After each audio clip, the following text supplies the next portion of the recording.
Joining us on stage are Zoe Bezpalko, Design and Impact Lead, Autodesk, and Evan Thomas, Associate Professor and Director of the Sustainable Water, Energy, and Environmental Technologies Laboratory at Portland State University.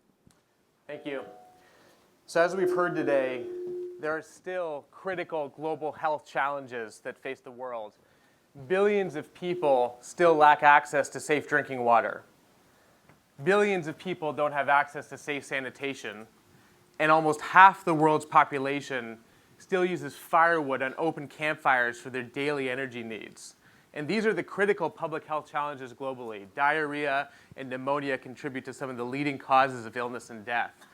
And billions of dollars are spent every year by lots of agencies, large and small, to try to address these challenges. And in many cases, the business model for global health interventions looks like this.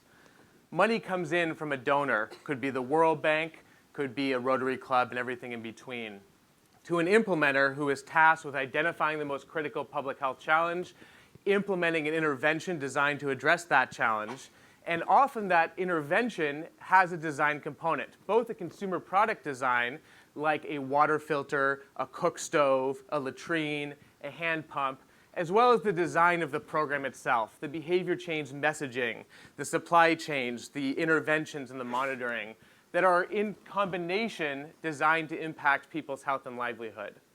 Now this business model is okay. We don't necessarily have a consumer feedback model, but as Heather pointed out, many designers assume that at the other end of your work, you have a consumer that's going to prove whether or not you're a good designer. You have somebody that's going to buy or not buy your product. But in many cases, we have a linear flow of funding, and the impact on people is not necessarily measured by somebody buying the product.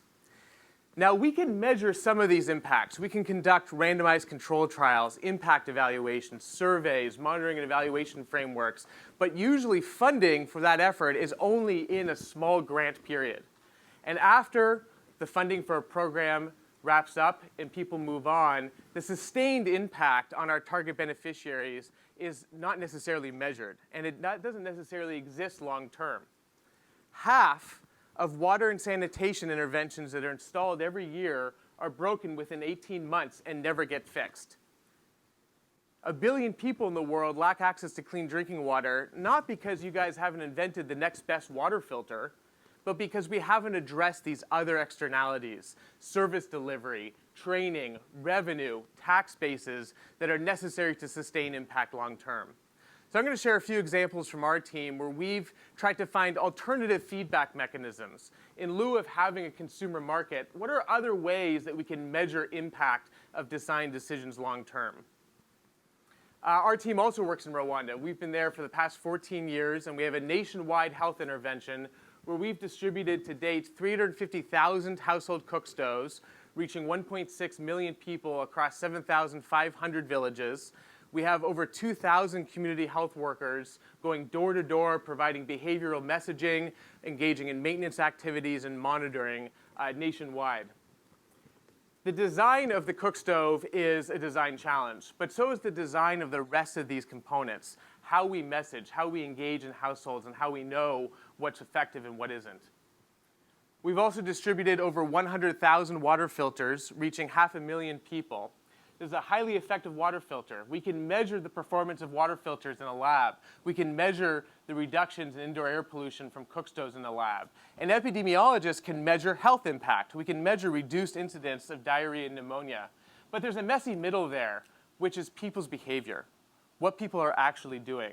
And typically, epidemiologists and program implementers have relied on surveys, observations, focus groups to evaluate use, with wildly contradictory results. Generally, you have a water filter, a cook stove, or latrine, or a water pump that is functional, and everybody says they use it with wildly divergent health impacts. So we're trying to address how we can have other ways to measure behavior and to use that as feedback. Our team has installed sensors in thousands of interventions in 15 countries around the world to directly measure behavior and to provide that feedback to program implementers. In this study in Rwanda a couple years ago, we compared those best available survey tools, and this isn't going around and saying, are you using the water filter? Yes, please answer yes. It's, using WHO guidelines to say, demonstrate how you use the water filter, or say, please get a glass of water for your kid, and observing what people do. So using those best available tools, we've compared what people say they do against what they do when they have a sensor in their water filter and they know it, what I call the Fitbit for a water filter, against what people do when they don't know a sensor's there. And here's what we found. Using those best available survey tools, people tell us they use about 1.5 liters of water per day, which just so happens to be the right answer. That means they're using it every day for their family.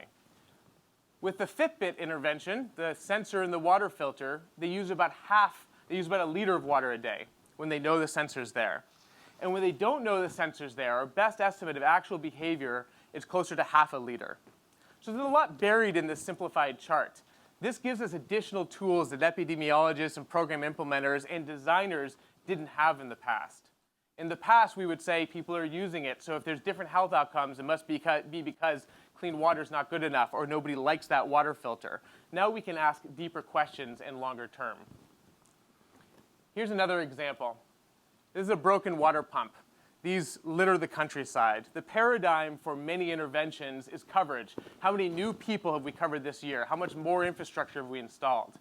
Now, it's a very expensive way to deliver clean water. If you bought a new car every time you had a flat tire, it'd be a very expensive way to have transportation. And yet that's the paradigm in many programs. To try to address this, we put sensors on 200 hand pumps across Rwanda and had 3 different groups. Essentially a business as usual model where the community was responsible for maintaining the infrastructure. That's the status quo in these programs. And if enough people complained, somebody external would come in and fix the pump. Against a circuit rider model where trained technicians were paid full time to go around and professionalize maintenance. Against what I call the ambulance model, where the sensor itself monitored the functionality of the pump and triggered a technician response. And here's what we found. In the baseline, when a water pump broke, it was broken for on average 200 days. And on average, functionality was about 50%. We were able to drop that to 20 days and increase functionality to 90%. And it's cheaper. It's cheaper to maintain things. But we don't think of it that way. In our design programs and in our interventions, we have a very linear way of thinking.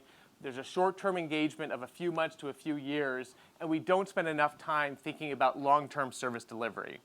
And pumps are broken not because we haven't invented good water pumps, but because we haven't invented the best service model. One more example. There was an article in the New York Times a couple summers ago that said, latrines in India do not improve health. And it was missing a couple words. Latrines in India that are not used do not improve health. Open defecation is a cultural norm in many places in the world, including many places in rural India and rural Bangladesh. And billions of dollars have been spent just in the past few years from the Gates Foundation, the USAID, the Bangladeshi and Indian governments to try to put latrines across rural communities. And there's been very negligible public health impact, even though everybody says they use the latrines. And when you have observers, paid observers standing there monitoring use of the latrine, not the best job in the world, very high compliance. Lots of people use the latrine. We've put sensors in thousands of latrines in India and Bangladesh in the past few years. And we've seen that what people say is very different from what people do. And this data hasn't been available to us before. So we're trying to combine better measurement tools with interventions so that we can monitor the impact long term, not just during a grant period, not just via surveys and observations and expert interviews, but through long-term monitoring. And in lieu of a consumer market, which in some cases exists, but in many cases doesn't, can we create other incentives? Can program implementers be rewarded for performance instead of promises through things like carbon credits and health credits or social impact bonds that can be used to reinvest in programs long-term? Pictures like these make us feel good. We all use them. This picture is not evidence of anything. This picture is a promise, and we need to replace these promises and anecdotes with performance, and we need to incentivize performance long-term. And that's why we're so excited to work with Zoe and the Autodesk Foundation to come up with new tools to help us measure the impact of design. Zoe? Thank you. As we saw in this example, we really need to think about how philanthropy is investing in design. And if we want to maximize our impact, we need new tools and we need rigorous assessments to evaluate the effectiveness of our method and our solutions. So at the Autodesk Foundation, we focus exclusively on what we call impact design, which is the use of design for social and environmental impact. By design, we mean the upstream process by which things are made. And by things, we talk about Autodesk core industry of product design and building environment. So every day, I have the chance to work with organizations that are demonstrating that impact or design can change the life of hundreds of thousands of people around the world. Like DREV, designing a prosthetic knees for amputees living under $3 a day. Or Mass Design, that you just heard, designing a hospital in rural areas of Africa. Kickstart, designing irrigation products to increase the yield productivity and therefore the income of African farmers. SolarFire, designing solar concentrator to provide renewable energy in areas where they lack access. All of these examples are showing us that design has a role to play in solving the world's most epic challenges of health, agriculture, or energy access.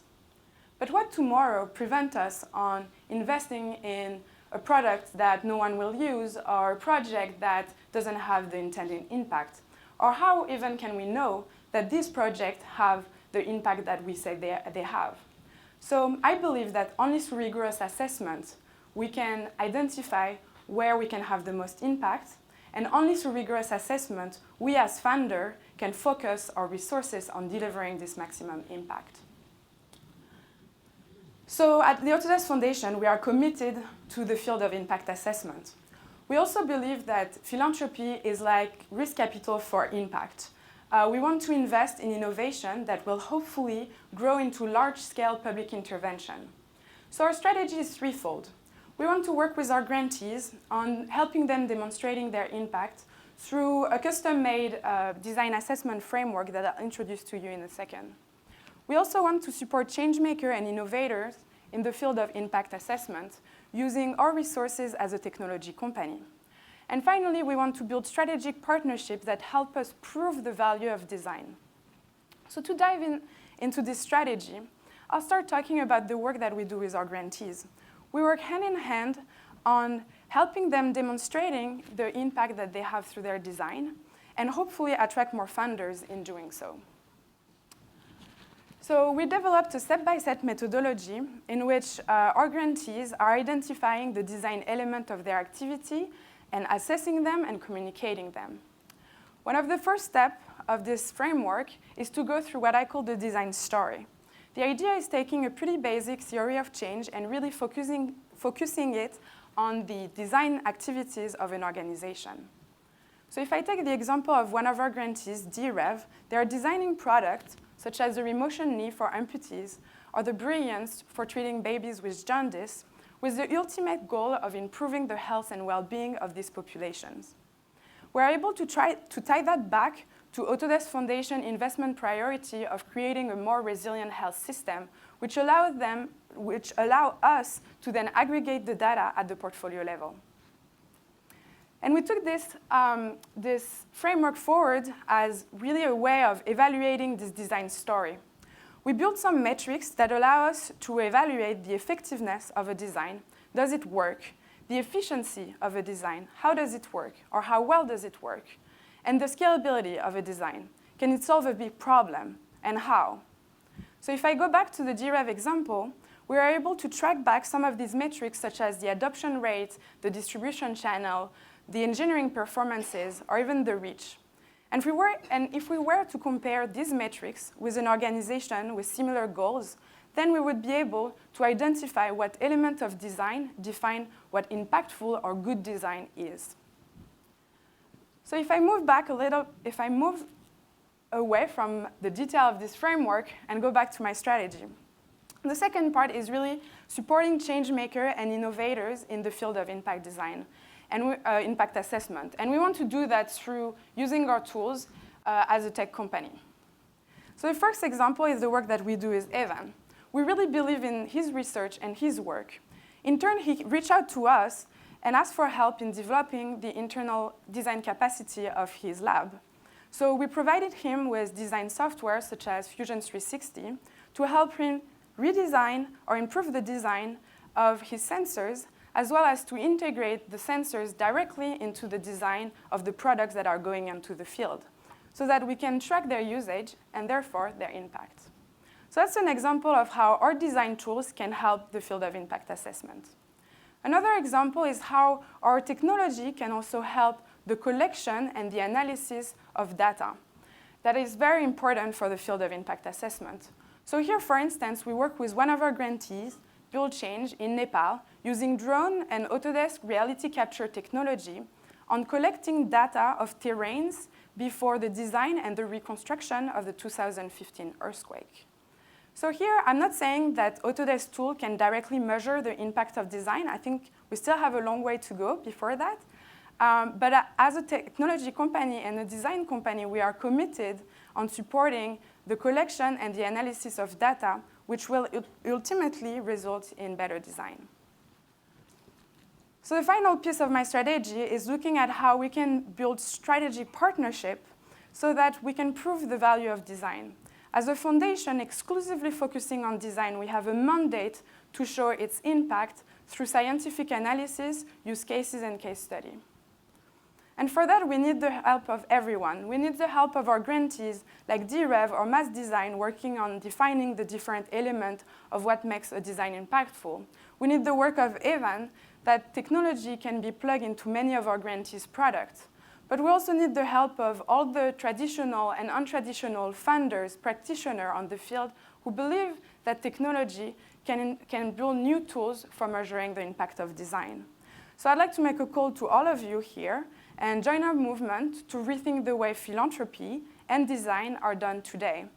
So that this is not just a picture, as Evan said, and so that we can continue investing in the most impactful projects around the world and solve the most epic challenges ahead of us. Thank you.